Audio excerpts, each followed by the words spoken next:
उनके हिस्से का आरक्षण भी अंत में किसी न, परंतु अब 1 अगस्त 2024 के इस निर्णय के बाद जहां जो पार्टी सत्ता में होगी वह अपनी अपनी राजनीति के हिसाब से अदलती बदलती रहेगी, जिसके साथ साथ राज्य सरकारें अपने अपने वोट बैंक के लिए अपनी मनचाही जातियों को आरक्षण का अनुचित लाभ देने का प्रयास करेंगी। इस प्रकार से इस आदेश से ऐसी अनेकों समस्याएं उत्पन्न होंगी जिसके कारण एससी व एसटी को मिल रहा आरक्षण ये समाप्त हो जाएगा। एक प्रकार से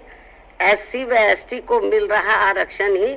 समाप्त हो जाएगा और फिर इसका नतीजा ये होगा कि अनुसूचित जाति व जनजाति वर्ग अंत में आरक्षण से वंचित रह जाएगा और उनके हिस्से का आरक्षण भी अंत में किसी न किसी रूप में सामान्य वर्ग को ही दे दिया जाएगा। माननीय सुप्रीम कोर्ट द्वारा अपने 1 अगस्त 2024 के इस निर्णय में इस बिंदु पर भी पर्याप्त विचार व्यक्त नहीं किए गए हैं कि अनुसूचित जाति और अनुसूचित जनजाति के किन लोगों को क्रीमी लेयर की श्रेणी में रखा जाएगा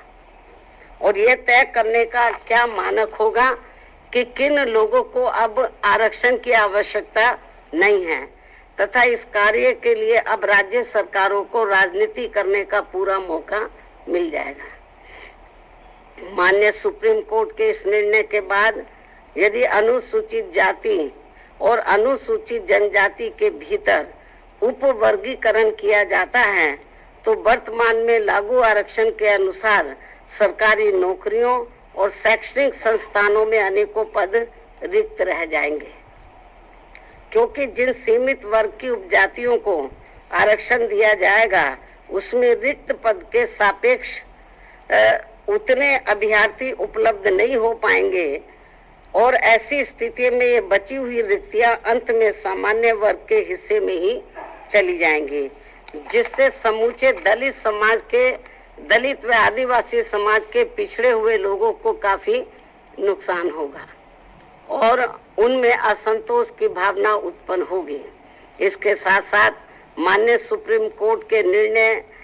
दिनांक 1 अगस्त 2024 के अनुसार अब राज्य सरकारों को ये अधिकार होगा कि वह संविधान के अनुच्छेद 341 व 342 के अंतर्गत माननीय महामहिम राष्ट्रपति के द्वारा घोषित एससी व एसटी जातियों के समूह का उप वर्गीकरण करके आरक्षण का लाभ उनमें से कुछ जातियों को दे सकती है और ऐसा करते समय एससी व एसटी के समूह में बची हुई जातियों को उससे वंचित रख सकती है, क्योंकि राज्य सरकार की निगाह में उन जातियों को अब आरक्षण की आवश्यकता नहीं है, क्योंकि उन जातियों में से कुछ लोग सामाजिक तौर पर एससी व एसटी की अन्य जातियों से बेहतर स्तर पर हैं। माननीय सुप्रीम कोर्ट के समक्ष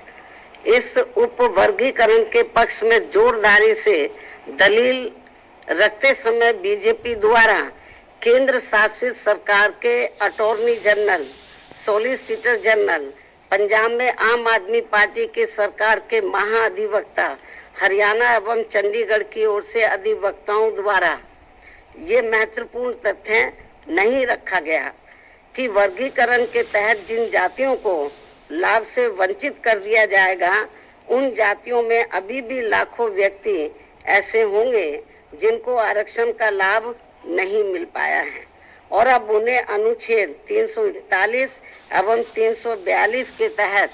एससी व एसटी वर्ग के समूह में होते हुए भी हमेशा के लिए आरक्षण से वंचित रहना पड़ेगा, जो कि किसी भी प्रकार से न्याय संगत व उचित नहीं होगा तथा पूर्ण रूप से असंवैधानिक भी होगा तथा ये सभी उप वर्गीकरण वाली जातियां आपस में ही कोर्ट कचहरी अदालतों में वर्षों तक लड़ते रहेंगे और अंत में ये सभी लोग फिर आरक्षण से वंचित रह जाएंगे।